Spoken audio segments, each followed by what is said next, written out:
gonna become a huge problem for Echo. They do have a lot of early game potential on the side of Echo, but for the most part, they are gonna be focusing on making sure that Kartizi gets the early game pacing that he wants.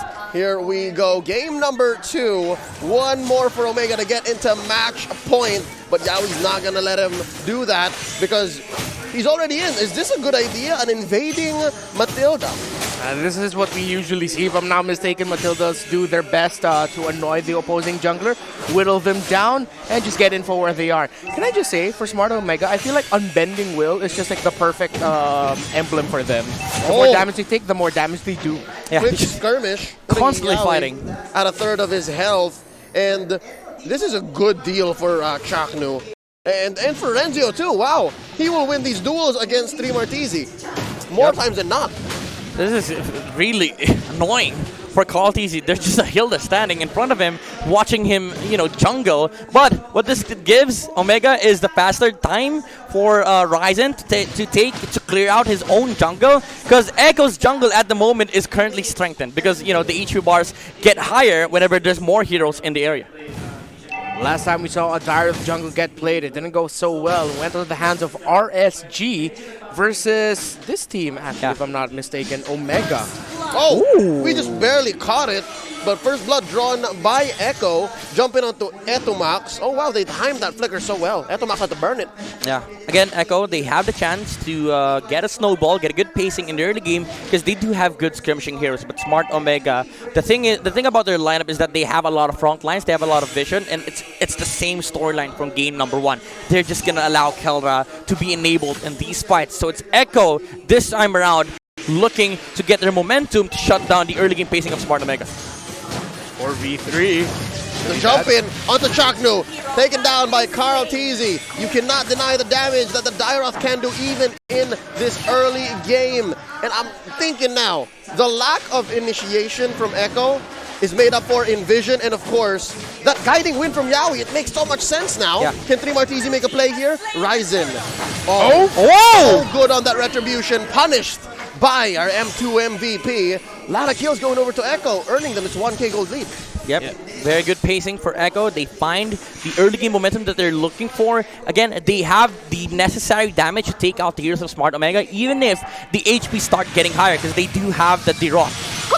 Circling Eagle onto Chaknu. He's very chunky, but all of these deaths so far have left him still on point. Again, this is a veteran. Season 4, Chaknu debuted, and that's a couple of oohs from Renmar and Midnight. Chaknu shaking some bacons right now. Yep. Being able to avoid two very, very close brushes with death there.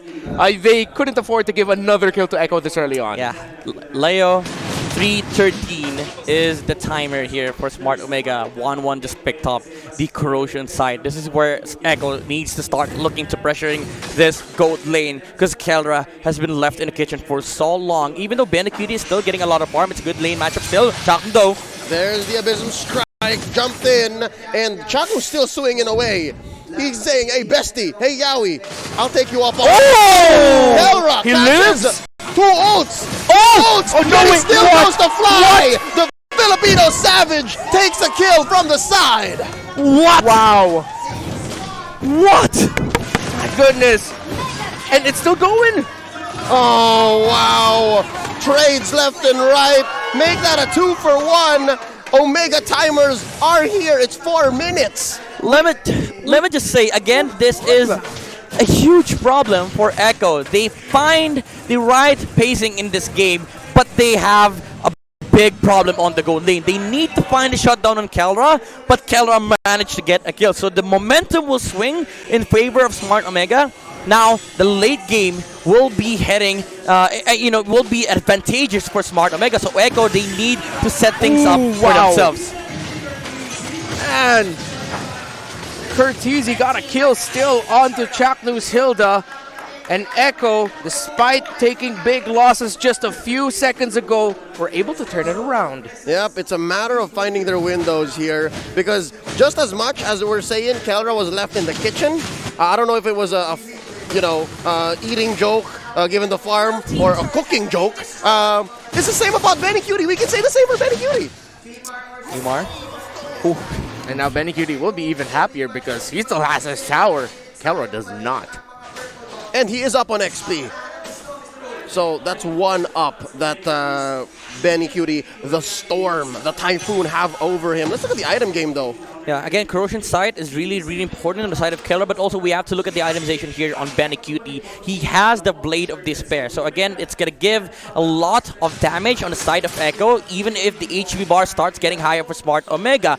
If they go down a certain threshold, 50% precisely, Benny Cutie is going to deal more damage, and Carl TZ can just clean up for the team fight here on Echo. But again, the kiting is still existing. You know, the kiting problem is still existing on the side of Smart Omega. They still have a lot of front lines in the form of the Hilda and the Masha, also alongside Ryzen with the Karina. But we have to also take note that the real-world manipulation is going to be a big problem still for Echo, because the amount of positioning issues that they have is huge. Even though they have a Savior and they have a Mathilda, two heroes that also punishes the mispositioned heroes of Smart Omega, it's not the target that they're looking for. They're not eyeing to take down the Masha and the Karina. They're eyeing to take down the 1-1, and they have nothing to access on the backline. Yeah, and I think for Echo, that makes the ultimate of the Matilda even more important because, yeah, don't use it to just focus on one hero, but use it to get better positioning for your team. That's what Echo wants.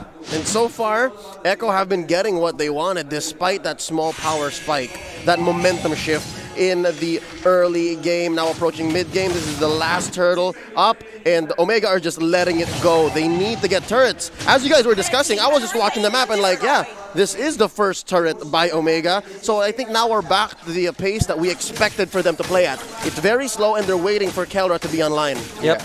This is a much better chance for Echo. They need to start taking objectives. Again, take things step by step. Take it slow. Have your own pace. But Smart Omega, they're still sticking to what they know. If Echo tries to go for something, you go for the trade. You're waiting for the late game here. You're waiting for the opportunity to kill or to just pop off. So Echo, at this point, there's the question you need to ask yourself: when do we start getting more aggressive? I feel like Smart Omega should have covered that second tower in the top lane a bit quicker, though.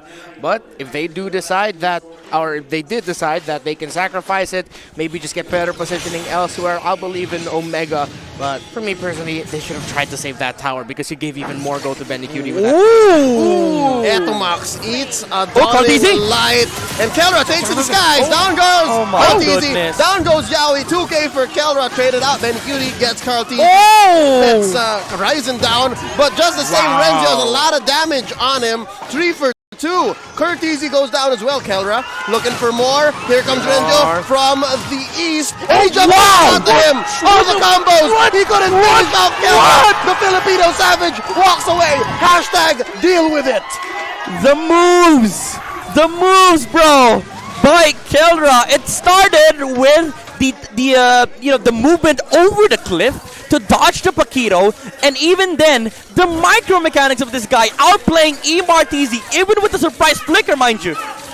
This is Muhammad Ali with his back on the ropes, just dodging every single punch thrown at him, and that's what Kelra did. I really thought Emar had that kill. He utilized that flicker. It looked one good punch away, but Kelra said, no, I'm getting away, baby. And that's what makes it all the more brutal for Terimakasih. The truth is, he could have gotten that kill, but it was just the pacing and the mind games that Kelra played on him underneath his own turret that gave, again, Omega this sign of light, this small, shining shimmer of hope that maybe Omega timers can come online a little earlier. Honestly, at this point, again, Echo has already been trying to solve the position issues against Smart Omega. Another thing that they need to address is the weakness finder on the 1-1. The amount of slows that comes out from Smart Omega is insane. There's the Eve and there's also the 1-1, and you also have to worry about the frontliners. Oh, the Dawning Light puts Kelra at half his health, so he has to watch out for that.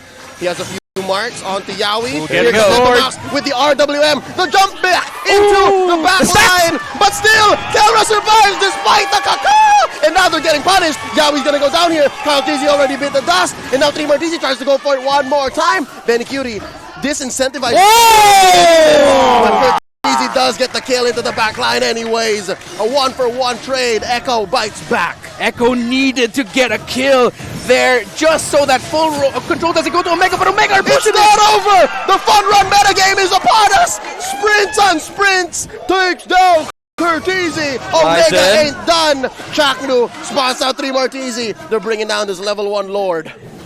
My goodness, Echo, at this point, they're not going to be happy with the trades that they're getting. Yes, they took out Etomax in a flashy style. Curtizi will for sure remember that moment, but you have to address the 1-1. Kelra at that moment, last second, Wind of Nature, the wind chant was perfect to save himself from Carl Teasy, and he didn't even pop his ult. Oh, the wind chant. I feel like Kelra at that moment just heard, what's that song that's really good? I feel like that's what his wind chant sounds like. I don't know what song that was. We'll hear it again. I'm pretty sure. Is that the Wonder Woman theme song? No, the one like, it was Thor Ragnarok. Oh, I see. What? Where's that come from? There's the punish. You don't take down our baby brother. Etomax goes down as well. And they answer back. Echo, they were holding back these punches. Just the same quick 2-0 for Echo. Yep. They were not prepared for that. They were not expecting Echo to fight at that moment, and Yawi found a perfect opportunity to jump in. Oh, Ryzen! Easy, looking for the jump in, dawning light. Ryzen sidestep. Wait! Chaknu knocked out by 3 Martizi off camera.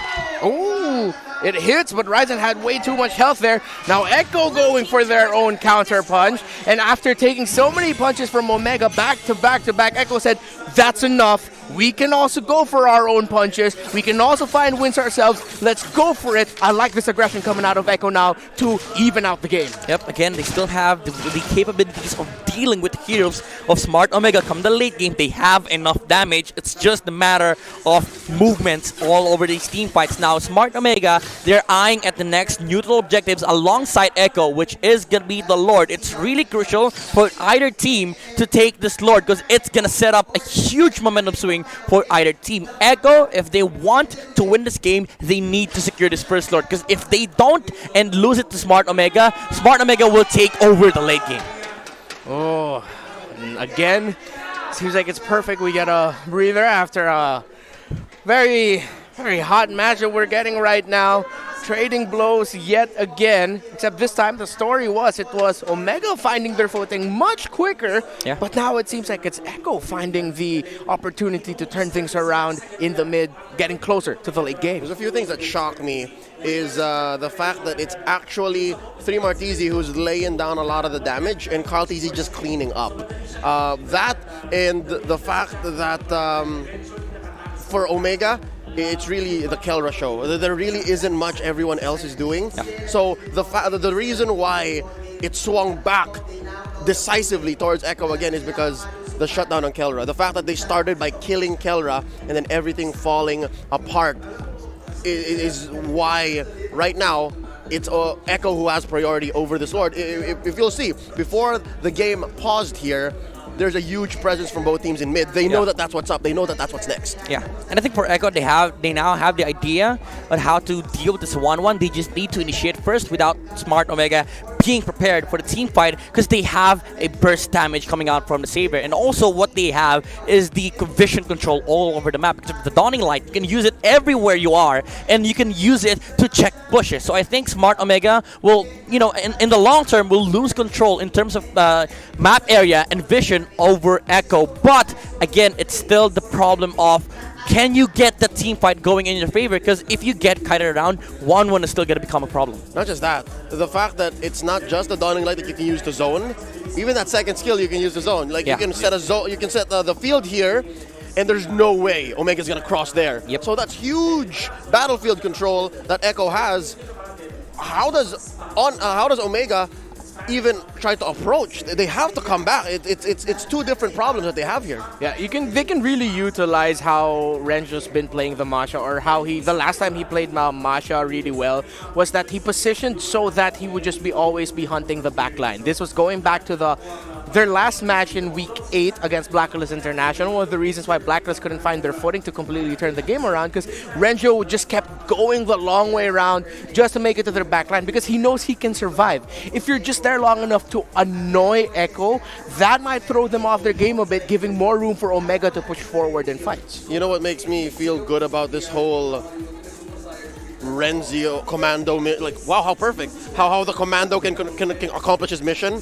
He has 3 solid targets. He can search for the Savior, he can search for the Beatrix, and he can search for the Dairoth. Yep. All 3 are valid targets. Honestly, it sounds really hard, but Smart Omega is a team that can pull this off. We've seen countless times Smart Omega does the impossible, and in this game, it's just a matter of finding the Savior on the backline. If Echo manages to find, if Smart Omega manages to find the Savior in the backline, they can start things off with that. Because the thing is, Echo will shift their focus. They will try to save Curteasy because it's majority of their team fight damage. Because again, for the most part, Curteasy has been just cleaning up. So I think it's a matter of issue in terms of late game if Smart Omega finds control of the map. So Echo, they need, again, that's why I said they need to secure this Lord for them not to lose map control. Because if they do lose this Lord, Omega will just stroll over to their base and completely take all over the bush. Yeah, with how things look like right now in the map and how these two teams have been playing,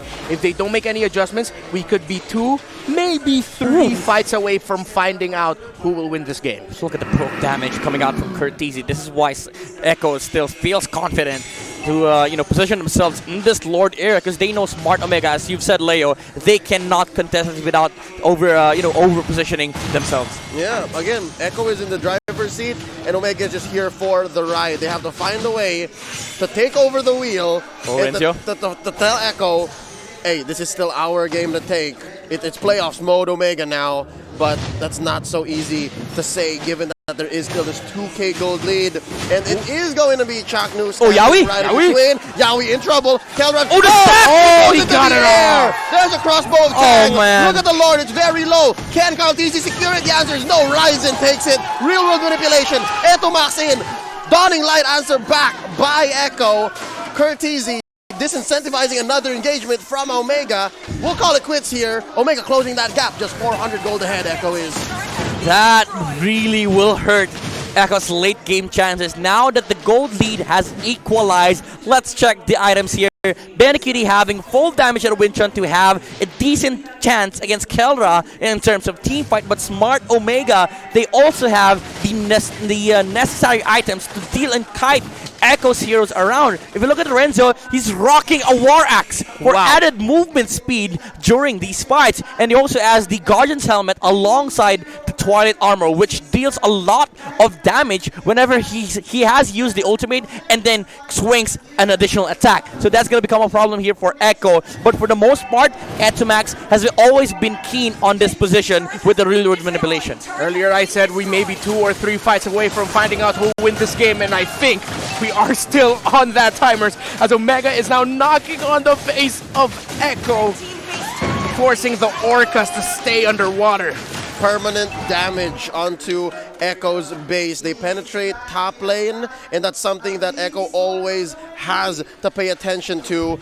And thinking about it, let's say we go to extremes here. We exaggerate the situation. Where do we go late game? It's just Benikidi. Terimakasih, he's in trouble. Boy, Kissel dropped in by Captain Etomax. They're going to take this tier 2. As I was saying, the defense potential from Echo, it really is very, very dire because once you have the Savior in his own base, it's not as strong anymore, the potential for the Dawning Light. No. Could this be? Nope. I already thought Omega would go for that, but look at Renjo, look at his positioning. The Commando! Look at the Commando! That's scary. That's scary stuff from the Masha. Yeah, when I see a Commando, I will not want to look at that. No. But you have to keep your eyes on him. Yeah, you have to keep You don't know where he's coming from. Yeah. And that's why Echo, you always see when they're positioning together, there's always one straggler from their formation potentially blocking off where Renjo could go through. It's one of the things we mentioned earlier. Renjo's positioning can turn this around in favor of Omega. And this is what I was talking about earlier. If Echo lost the Lord, Smart Omega will just have complete map control. And Curteasy has been spamming the Dawning Light just to check heroes if there are heroes in the vicinity so that Emartz can safely clear out the minion waves. Now, Smart Omega, again, they're fully equipped to fight with Echo come the late game. It's not even just a 1-1. The Hilda can also fight against Echo because the thing about Hilda is that it scales to the late game. The amount of HPs you get amplifies the damage outputs that you constantly bring out. And with the unbending will, you can just constantly fight against the heroes of Echo. And in turn, there's always that constant nuisance in front of Echo, such that Smart Omega can once again reposition with Keldra to find the stacks for the crossbow tanks. You're lucky if it's in front of you. You don't know where the commando's coming from. You have no idea where Masha is. Yeah. Oh, okay, there you go. He needs to run. One more stack. And they miss it. Kelra's gonna go fly very, very soon. There he is. Air Kelra taking down Carl Teasy. That's a man advantage onto Omega as they secure this Lord one more time. Huge wave left in by Terimakasih in mid, but it's undeniable. It's inevitable. Omega takes their second Lord. Ooh, the Filipino Savage is wilding out. Hasn't gotten the Savage yet, but he's been having a tremendous series so far. 5-1-3 right now in this game number 2 alone. I would say that takedown to Carl Teasy was just poetic. They took him down as soon as Omega timer started. At 16 minutes in, Smart Omega has now full control over this game. I love the items here on the side of Smart Omega. They're focusing on kiting the heroes of Echo. Movement speed for Renzo with the War Axe. Add to the arsenal of the Masha, the slows coming out from the corrosion side. He just wants to close the gap against Echo to allow Keldra to have his timings. This is complete misdirection from Smart Omega. They just want to dissect the team fight here against Echo. Earlier I said 2 to 3 fights. That was 2. Could this be the third to end the game? Bennett Cutie switching over to Bennett to clear the waves. Dawning Light doing the same for the camp of Echo. Can they penetrate? Looks like mid might be a good deal. Nuh-uh. There's the answer back by the barangay captain. Real world manipulation. But again, Echo is still good at clearing these waves. The switch up. Bennett Cutie on Renner. Yawi caught by the tail end of the RWM. It's still on. Oh, the Dawning Light gets off cooldown. Of course, pushing back Omega. Step by step. That's one more inhibitor down. Yeah. One last left. The standing bastion for Echo. Bottom lane. Might I say, there's just one condition more for Smart Omega to close out this game. They just need to take out either the Beatrix or the Savior. If they manage to find a pick-off on either of these two heroes, they will be able to get their hands on the throne. Because the thing about the the lineup of Echo at this point is that yes, they have wave clear in the form of the Paquito, but they can take him down if there's no additional damage output coming out from Echo's side. Yeah. Alternatively, if I feel like if Omega can't get those kills on the Beatrix or the Savior, if they can just get 2 kills on either of the Paquito, Madilda, or Dairoth, they'll get this. As long as they didn't lose so much, as long as they can get that front line, because without a strong front line, without someone to hold down the front for you, that Beatrix and Savior won't be able to do much. I think for Smart Omega, they're eyeing for a sacrifice on either of their either of their tank heroes, either Chaknu, honestly, or Renzio. So I think it might be an option for Renzio to sell his War Axe in order for him to get his immortality. And just keep going. Add another life bar. Yeah, to the 6 HP bars. To the already ridiculous 3 he has. Back into the game here. It is 18 minutes, 30 seconds. We're way past Omega timers now. And that's what the map will tell you. It's blue. Chaknu. It's mad blue. And we have about a 4K gold lead on Omega. What's Chaknu doing? Wow! There's Chaknu and Renzo are sandwiching Yawi. Check out the minimap, folks. This is very good positioning for Smart Omega. Even if Martizi pushes out the side lane, they're not going to care. Because honestly, Ryzen will just clear out the waves on the top lane, and Smart Omega will hold onto their position for the next 70 seconds. Lord spawns at 6-6. But the thing is, if Echo wants to cross, they're going to be pummeled down by an angry Hilda and a sprint running Masha. Yeah, and now the calm before the storm, potentially, that we're seeing here. Could be one fight to turn it around or to put the favor completely onto Omega, give them the victory. But what are the chances of Echo actually being able to turn it around themselves? Is it there? It's really hard because the thing is they're not even positioned in this current game to contest the Lord. I think if Echo decides to let to let Echo through, they win the game. If Echo decides to just cross the map, they lose the game. So I think for Echo, the right call here is to let Omega take the Lord and try to defend your base.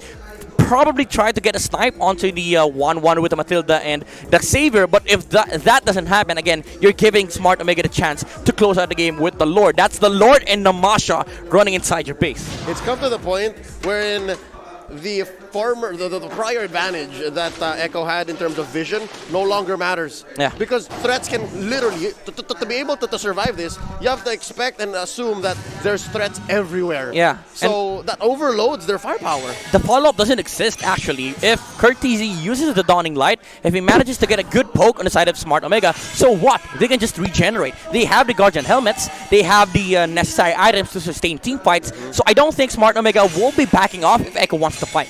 Yeah. And the whole situation was diffused by Echo, given that Terimakasih was sent over the split push top lane. Oh no! That's 4 men from Omega sandwiching him. He still survives, so you can never count out There you go. the sustain that a Paquito can have, those shields he gets as he dashes on through the battlefield. Dawning Light pushes back Omega, clears that wave as well, giving Echo some time to reclaim parts of the map, helping them farm up those final items for possibly the final fight or a way for them to come back. Oh, that rock potion is gonna really help out Renjo with sustaining the damage. Imar? Could be a problem for Echo. Oh, they forced the flicker out of Etomax. Oh, could that come back to bite Etomax in the behind as we go for this Lord? 20 minutes in. Easy jumps on Renzio, Terimakasih as well. That's a push by that wave in mid. So you gotta give kudos to Echo. They have been doing their due diligence, their housekeeping, if you will. It's not all totally lost. Look at this. Oh, they see Carl and Yawi. Oh, look at Renzio! He's jumping in. He's taking all the damage, putting Courtesy as a fourth of his health. And now Omega take advantage. They're still going. Oh! Up in his immortality. Oh! By Courtesy! Oh my God! Echo still in this. No men down, and they have a major objective on their side. But can they hold on? Omega are pushing it. Echo just took the Lord, and with the Lord out, Omega has to back. Courtesy on the savior, finding the light at the end of the tunnel for Echo. He is literally the savior of this game so far. And Renzio!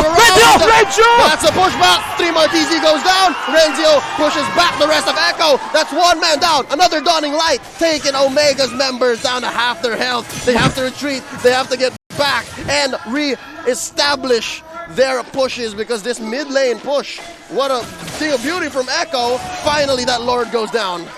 Goodness gracious, that was blind from Courtesy. There was no vision over the Lord. He just knew that Ryzen was not in position to take out the Lord, and it was completely beautiful. Actually, Ryzen was there, but he saved up the retribution. Oh no, but Echo got caught off guard. That's Penny Cutie gone. The Typhoon has been snuffed out. Double kill. Kelra shut down by Courtesy, but it may be too late. Guiding Winds from Yaoi saving Courtesy. They are going back home. It's just the 2 of them left. Another sneaky push down bottom, but it looks like Omega's not primed just yet for this final push. Oh my goodness. Or are they? Renzio jumps in. That's 2 men being juggled here. Etomax in trouble. Oh, the dodge! Abysm strike dropping. Etomax, the captain, falls. It's just 2 members left here, making the pursuit. Oh! Right in their face, and the chase continues. Can Chaknu save Renzio? The answer is yes. Renzio's so chunky. Renzio's so tanky. He's thick with 6 C's. Carl? Oh no! Courtesy! Oh my Lord! Taken down by Ryzen, and the punishment swings back. Karma goes both ways. There's a wrestler in the WWE that says, "Don't be sour." TP! And he was sour at that point. Oh, it continues. It's not over. Dude, I think, again, I have the answer to my question. This is enabled by the sprints. Everyone's just running. I would say it's the kind of gameplay you don't do against Smart Omega. This is the best punishing team in mpl-ph, and now Echo. They had the swing, go back to their favor when they got the Lord, and now it's once again Smart Omega dictating the pressure. Terimakasih gonna get surprised here. Locked in! Says Ryzen. You walked into the wrong brush, son. This is the barangay. They're gonna pop his immortality. Yeah, we can't save him anymore. 3 more. You're gonna have to do this by yourself. Uses the winter truncheon, but to no avail. He still goes down. A minute. 60 seconds. A minute on that death timer, and that's gonna give Omega here prime position to take this Lord, possibly their 4th. But if there is one thing we know, never count out Courtesy. Courtesy, oh, he's a sniper himself. This is Oh, okay. He tried. He tried. He That's tried. it. You saw Omega. They stopped hitting the Lord. Yeah. They knew. All right. Once is enough. Once per game. Once is enough. They were like, guys, make sure that he uses ult first. Don't you dare attack Lord right now. Yeah, it's like, slow it down, slow it down. Slow down. Good job. Take our pace. We're Omega. Okay, we are the miracle makers, not them. Oh, double helmet again. Double helmet play. Oh, this is a play from Indonesia R7. Double Guardian's helmet amplifying the damage output of the Masha with the ultimate. This is gonna be something that we have to watch out for. The amount of damage that Renzo can dish out to Echo. Apparently the R in R7 stood for Renjo. Thank you for the laughter. All right. We acknowledge your joke and we will move on. I tried to hold it off. Renmar, this might be that last fight you were There talking you go, about. Renzo! At the commando! Jumping out of Benicudi, forcing that flicker. Here comes the real world manipulation. Caltesi very low. He's popped! And there's a lightning and the dawn. And that's a double kill for Renzio. It's just a matter of time because that's a triple kill for Renzio. And Tomas goes down. It's over! Ladies and gentlemen, Renzio! Oh! The Savage! And the match point for Omega. He got the Savage? 0. He did. Masha He did. got the Savage! Renjo got the Savage It was full wipeout! to cap it all off. Folks, yes, Renjo got the Savage with the last kill there onto Curtizi onto that Savior. 2 out of 3 Savages in Season 9.